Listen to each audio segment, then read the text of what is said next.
प्राचीन समय की बात है। एक समुद्र के किनारे एक गुरु अपना आश्रम बनाकर रहा करते थे। हजारों शिष्यों उनसे ज्ञान ग्रहण करने के लिए दूर दूर से उनके पास आकर रहते थे। गुरु का ज्ञान देने का तरीका भी बड़ा ही अनूठा था। शुरुआत में वो अपने शिष्यों को उपदेशों के माध्यम से ज्ञान देते थे।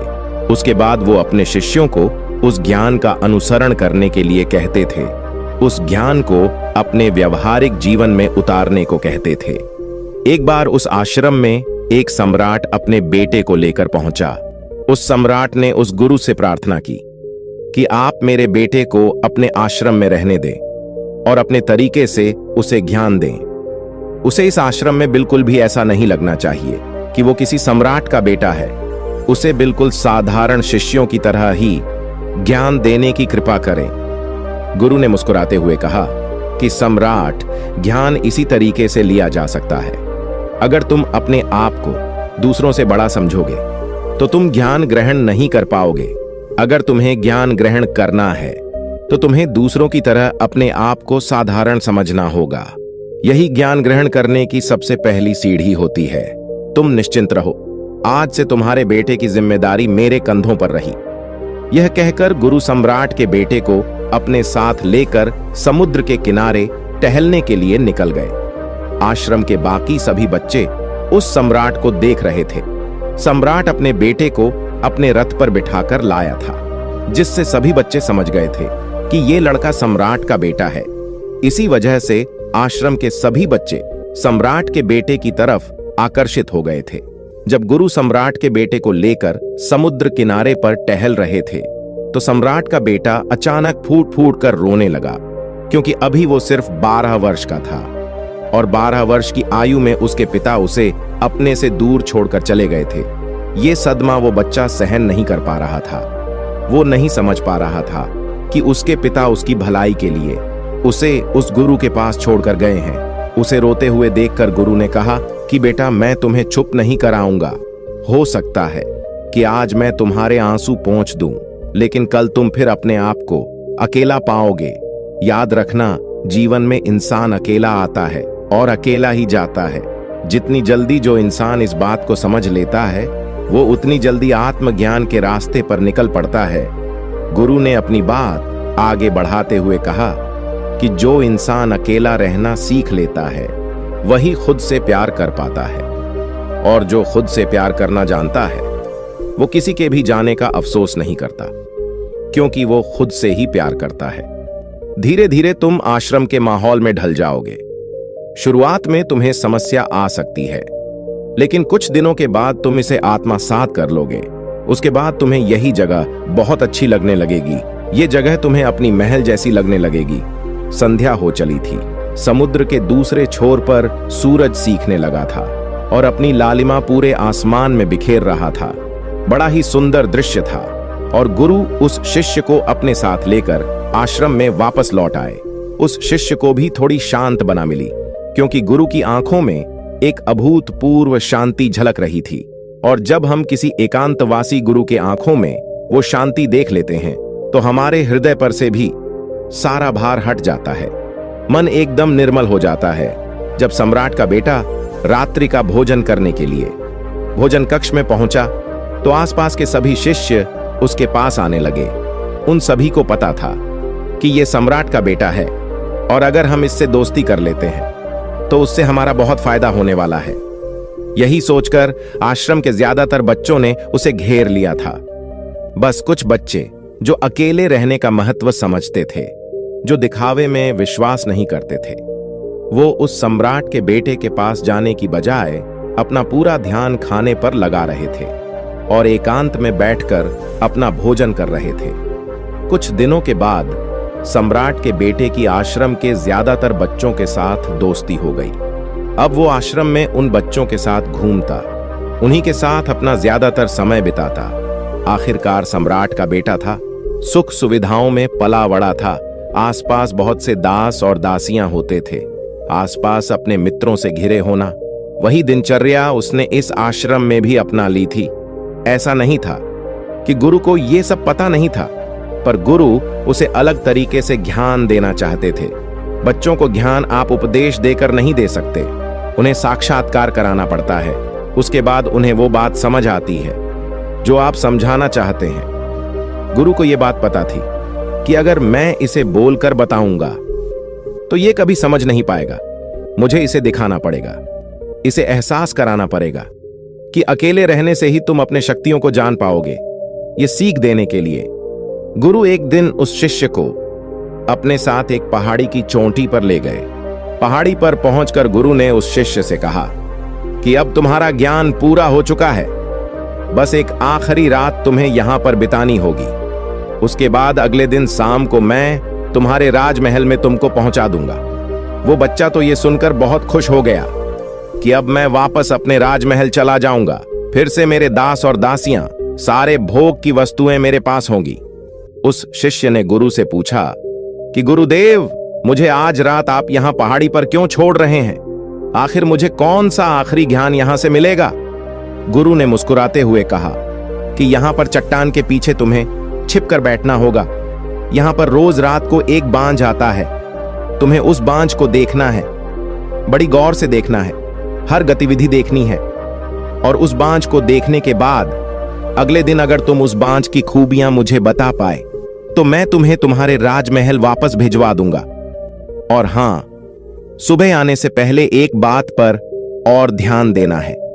एक चरवाहा यहां पर अपनी भेड़ों को चराने के लिए आता है। तुम्हें उन भेड़ों की गतिविधियां भी देखनी है। याद रखना, बांझ की गतिविधि रात को और भेड़ों की गतिविधि सुबह। अगर तुम दोनों की गतिविधि ध्यान से देखकर मुझे बता पाए तो तुम इस आश्रम से हमेशा के लिए आजाद हो जाओगे। तुम्हारा ज्ञान पूरा हो जाएगा। मैं तुम्हारे पिता को कह दूंगा कि ये बच्चा हमारे आश्रम का सबसे ज्ञानी बच्चा है। ये कहकर गुरु अपने आश्रम में वापस लौट आए और वो बच्चा वहीं पर उस चट्टान के पीछे खड़ा हुआ, उस बांझ का इंतजार करने लगा। काफी वक्त बीत जाने के बाद वहां पर एक बांझ अपने बच्चों के साथ पहुंचा। सम्राट के बेटे ने पूरी रात उस बांझ की गतिविधि बड़े ही ध्यानपूर्वक देखी और सुबह होने के बाद जब चरवाहा वहां पर अपने भेड़ों को लेकर पहुंचा तो उसने एक अभूतपूर्व दृश्य देखा। उसने देखा कि वो बांझ भेड़ की एक मेमने को अपने पंजों में दबाकर आसमान में उड़ गया। उसने उस भेड़ के बच्चे का शिकार कर लिया। ये सारा दृश्य देखकर वो बच्चा आश्रम में वापस अपने गुरु के पास पहुंचा। इससे पहले कि गुरु उससे कुछ पूछते, उसने गुरु को प्रणाम करते हुए कहा कि गुरुदेव, आप आश्रम के सभी बच्चों को यहां पर बुला लीजिए। मैं सब लोगों को बताना चाहता हूं कि मैंने क्या देखा जब आश्रम के सभी बच्चे वहां पर पहुंच गए। तो उस सम्राट के बेटे ने कहना शुरू किया कि मैंने अपने जीवन में बहुत से पक्षियों को देखा है, लेकिन बांझ उन सभी पक्षियों में से सबसे अद्भुत और सबसे अलग होता है। उदाहरण के लिए, एक तोता हम सभी ने देखा है। तोता बोलता तो बहुत है लेकिन कभी ऊंचा नहीं उड़ पाता, लेकिन एक बांझ जो कि हर समय शांत रहता है, वो आकाश को भी छू सकता है। उसमें आकाश को भी छू लेने का सामर्थ्य होता है। जब भी एक बांझ अपने शिकार को निश्चित कर लेता है तो वो उसी शिकार पर अपनी नजरें गड़ाए रहता है, चाहे वो कितनी भी ऊंचाई पर क्यों ना हो, चाहे कितना भी बड़ा तूफान क्यों ना आ जाए, लेकिन उसकी नजर हमेशा अपने लक्ष्य पर स्थिर रहती है। आज सुबह जिस बांझ को मैंने देखा, उसने हर भेड़ को अपना शिकार नहीं बनाया, बल्कि उस भेड़ों के झुंड में से उसने उस भेड़ के मेमने को अपना शिकार बनाया। उसी बांझ की तरह हमें भी अपना ध्यान अपने एक ही लक्ष्य पर स्थिर रखना चाहिए। चाहे कितनी भी अड़चनें क्यों ना आए, हमें अपना लक्ष्य स्पष्ट दिखाई देना चाहिए। 10-20 अलग अलग लक्षणों में अपनी ऊर्जा बर्बाद करने की बजाय हमें किसी एक लक्ष्य पर पूरी एकाग्रता के साथ ध्यान देना चाहिए। तीसरी बात जो मैंने उस बांझ से सीखी और जो हम सभी को सीखनी चाहिए, वो ये है कि बांझ कभी भी दूसरे पक्षी के साथ नहीं उड़ता। वो हमेशा आकाश में अकेला उड़ता है। इससे हमें ये सीख लेनी चाहिए कि हमें कभी भी छोटे सोच वाले लोगों के साथ नहीं रहना चाहिए। आखिरकार हम भी वही बन जाते हैं जिनके साथ हम रहते हैं। इसीलिए या तो बड़ी सोच वालों के साथ रहो या फिर अकेले रहो, क्योंकि जब हम अकेले रहते हैं तभी हम खुद की ताकत और खुद की कमजोरियों को जान पाते हैं। कमजोरियों को जानकर उनको दूर कर सकते हैं। और अपनी ताकत को जानकर उसका सही इस्तेमाल कर सकते हैं, लेकिन वो तभी संभव होगा जब हम अकेले रहना सीखेंगे। चौथी सीख जो हमें एक बांझ से लेने चाहिए कि एक बांझ हमेशा अपनी सीमाओं से ऊपर उठकर उड़ता है। जब तूफान आता है तो हर एक पक्षी अपने घोंसले की तरफ भागता है, खुद को छुपाने की जगह ढूंढता है। लेकिन बांझ ऐसा कुछ भी नहीं करता, वो खुद की सीमाओं को तोड़कर बादलों से भी ऊपर उड़ने का प्रयास करता है। हवाएं उसे ढपेरे मारती हैं, पंख उसके भारी हो जाते हैं, पानी और धूल की वजह से उसे कुछ दिखाई नहीं देता, लेकिन वो फिर भी आसमान की तरफ उड़ता रहता है और अंततः बादलों से भी ऊपर निकल जाता है और वहां तब तक उड़ता रहता है जब तक मौसम ठीक नहीं हो जाता। अपनी सीमाओं को सिर्फ इसीलिए तोड़ पाता है क्योंकि वो समस्या के आने पर उससे घबराता नहीं है, उससे डर कर बचने का प्रयास नहीं करता, बल्कि एक सकारात्मक नजरिया के साथ उसका सामना करता है। जीवन में चाहे कितनी भी अड़चनें क्यों ना आए, हमें उन अड़चनों से लड़ना चाहिए, ना कि उनसे डर कर कहीं छिप कर बैठना चाहिए। बहादुर तो वो लोग होते हैं जो तूफानों से टकरा जाते हैं, कायर तो अपने घर में, अपने घोंसले में अपनी जगह ढूंढकर बैठ जाते हैं।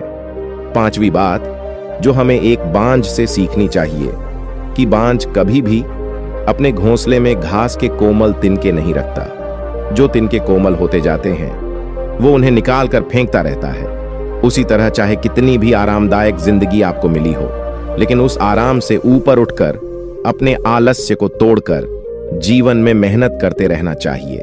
जीवन में पसीना बहाना चाहिए, शारीरिक मेहनत करनी चाहिए। अपने घोंसले से कोमल तिनके उठाकर फेंक दो और आज ही अपने आलस्य को तोड़कर निकल पड़ो।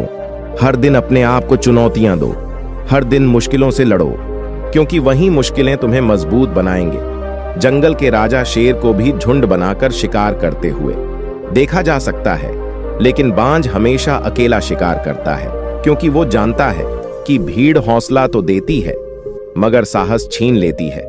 आदमी को हमेशा अकेले ही आगे बढ़ना होता है। यही कारण होता है कि वो जल, थल और नभ सभी जगहों पर अपने शिकार का परचम लहरा सकता है। बांझ की उम्र लगभग 70 साल की होती है, लेकिन 40 साल में ही उसका शरीर बूढ़ा हो जाता है। नाखून उसके पैरों में धंसने लगते हैं, पंख उसके शरीर में चिपक जाते हैं, उसकी चोंच मुड़ जाती है, उसका शरीर भारी हो जाता है।